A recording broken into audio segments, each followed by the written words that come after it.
Sunday evening. I waited in the garden for some hours. Gabriel and Raphael quickly tired of the limitations of time and returned to heaven. Michael and I stayed, greeting the seemingly endless procession of risen dead. Among them we saw many familiar faces. Abraham, who we once visited along with Gabriel, Abraham's wife Sarah, who cooked a meal for us, Gideon, who I found hiding in a wine press, Balaam, who was so insensitive to angelic presence that his donkey saw Michael before he did. The list is long. Elisha the prophet recognized me immediately and was quick to ask after his predecessor and mentor, Elijah. "He'll be waiting for you, I'm sure," I told him. "I saw him only a few weeks ago." Jesus returned finally in the middle of the afternoon, by which time Michael had also left me. The grave was still emptying its precious cargo. Jesus was pleased at the outcome of his meeting with Peter. He said, "Come on, let's go into Jerusalem." But we didn't get there. As we approached the city gate, 2 of Jesus' disciples were walking in the opposite direction, their shoulders drooping, their faces long. "That's Justus and Cleopas," Jesus exclaimed. "Where are they going?" Justus, though not one of the 12, had been a regular companion of Jesus since he was first in Capernaum. Cleopas I recognised but didn't know well. The 2 of them walked straight past us, deep in conversation. "I'll go and ask them," Jesus announced, following. "They won't be able to see you," I added helpfully. "I think I have plenty of experience of being human," Jesus replied, amused at my advice. He walked after them down the road, rapidly catching them up. The 2 disciples heard his footsteps and turned to greet him, but they didn't recognise Jesus. I still don't know whether he intended that or whether it was a result of the vast change he had undergone. "What are you 2 talking about so intently?" Jesus asked. They were both thoroughly miserable. Cleopas replied as the 3 men continued to walk. "Are you the only person in Jerusalem who doesn't know what's been happening in the city these last few days?" "What things?" Jesus asked innocently. "About Jesus, the prophet from Nazareth," Justus replied. "We'd hoped he would come and rescue Israel, but the chief priests just had him crucified on Friday." There was a long, dismal pause. Eventually, Cleopas told of Mary's early morning visit to Jesus' tomb and of John's report after he returned. When their story was finished, Jesus smiled warmly. "How foolish you've been," he said. His companions were surprised. Jesus continued, "Didn't the prophet say that the Messiah would have to suffer in this way and only then enter his glory?"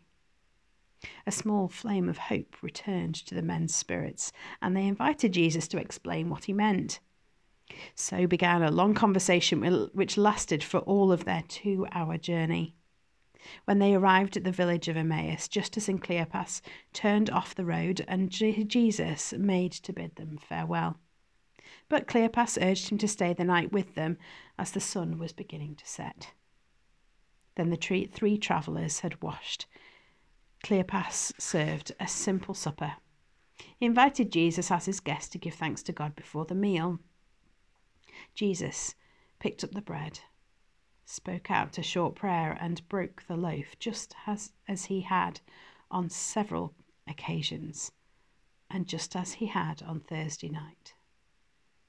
Once again, the bread became incandescent with heavenly light, and the 2 men suddenly realized who their visitor really was. Immediately, Jesus rose up from his place. "Come on, Oriel," he said, as the 2 men stared dumbfounded at an empty seat. "It's time to leave." We went outside and watched Cleopas and Justus race out of the door and run back up the road to Jerusalem. "We'll wait until those 2 have had time to share their news with the others," Jesus said. "It'll give you a chance to catch up with that diary of yours." Back at my office, we returned to Jerusalem to watch the arrival of the 2 out-of-breath travellers. But first we visited the temple. Business was continuing much as usual, apart from one noticeable difference. The enormous curtain which separated the holiest place from the court of priests had been torn in two, right down the middle. "Look at that," said Jesus excitedly. "That curtain represented that awful separation between me and the human race. Did you rip it down, Oriel?" "I was far too miserable to do anything so grand," I replied. To our great sadness, the curtain was being repaired. "It will all be destroyed soon anyway," Jesus commented as we departed. We arrived at the home of John Mark and his mother just in time to see Cleopas and Justus clamber exhausted up the stairs to the upper room.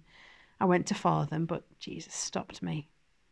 "Give them time to get their breath back and then tell their story," he said. We watched and listened from outside while the two men told about their journey to Emmaus and their conversation with Jesus.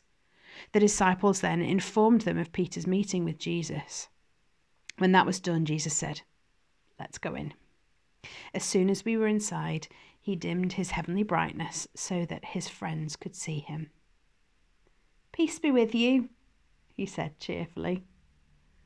Their reaction was anything but peaceful. "It's a ghost," one of them screamed, and the rest stared in terror. Well, the disciples looked at their Lord in horrified disbelief. Jesus turned to me with a wry smile. "I think you're too hard on Gabriel. Humans do scare easily." Then he turned to his friends and said, "There's no need to be alarmed, it's me." They were still unconvinced. "Here, take a look at my hands and feet," Jesus continued. "You can see the nail wounds." He stepped forward, arms outstretched, and the disciples stepped back. There, indeed, were the injuries of his brutal execution, gaping holes in his recreated body just where they'd been on Friday. I don't know how I'd failed to notice them before. Some of the disciples began to edge toward Jesus. "You can touch me if you want," he added. He continued to cajole them into belief. "A ghost doesn't have flesh and bones. You can see I have." They were beginning to warm to the idea, but I could see that they were afraid of believing too much in case the vision evaporated and they found themselves all alone again. "What have you got to eat?" Jesus said, determined to resolve the issue. After a little clattering in her cooking pot, Martha stepped forward with a plate of fish. Jesus set himself down at the table and tucked in enthusiastically. "Excellent," he said. "I don't think that was cooked by Andrew." Andrew laughed, as so did the others. At last they relaxed and accepted that Jesus really was alive. He stuffed another large fingerful of the fish into his mouth and spoke through it, saying, "Martha, your cooking is as wonderful as ever. Is there any bread?" When his plate was empty and wiped clean, Jesus turned his attention to the confusion of his friends. "This is what I told you would happen when I was still with you," he said. "Everything that has been written about me in the scriptures had to be fulfilled, and this is what was written. Now repentance and the forgiveness of sins will be proclaimed to every nation." "Are you going on a world tour?" Matthew asked, excited at the prospect of Jesus visiting the great cities of the Roman Empire. "No, I'm not," Jesus replied. "You are." Matthew's brief excitement gave way to shock. Peter stepped forward. "We could never do it without you," he said firmly. "You are witnesses to everything that has happened," Jesus told them. He stood up and walked over to Peter. He leaned over Peter's head and breathed a long breath over the burly fisherman.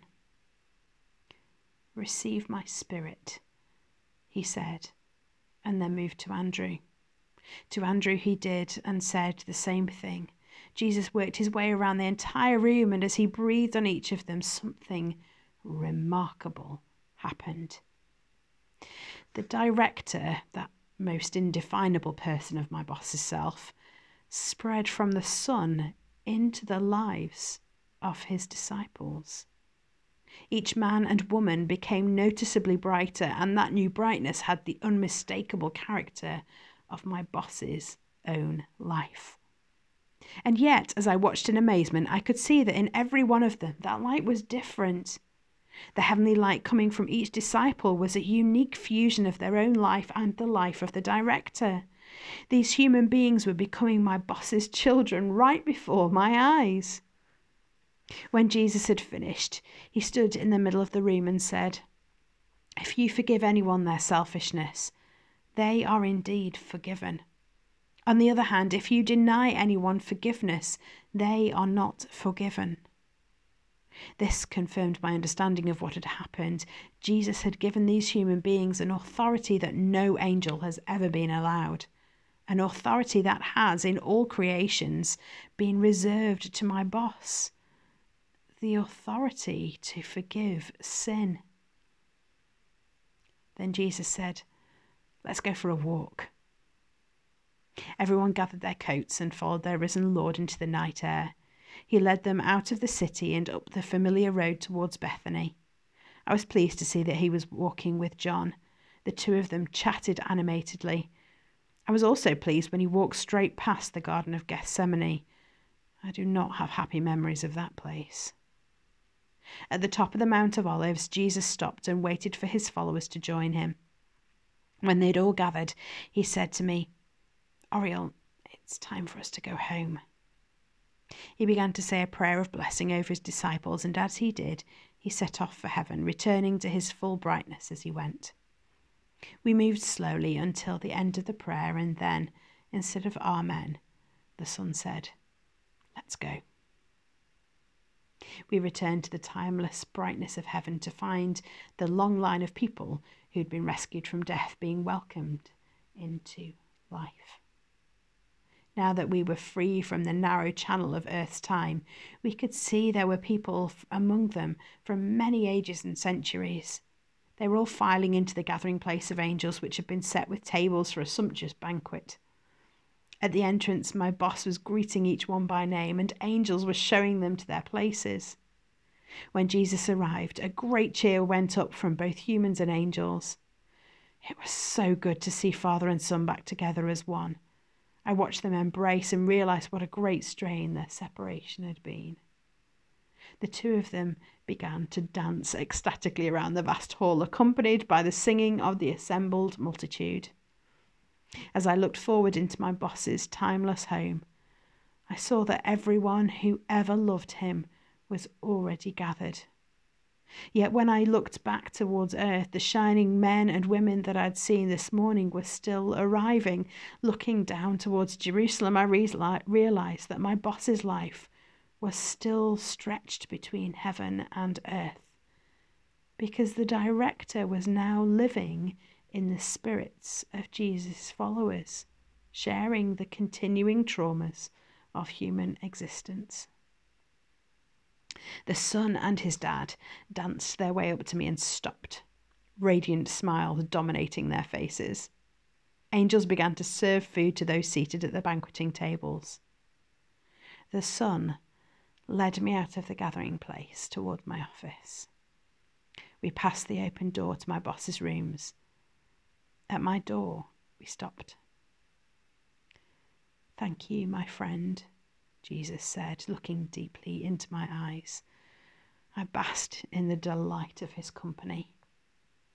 "What are you going to do now?"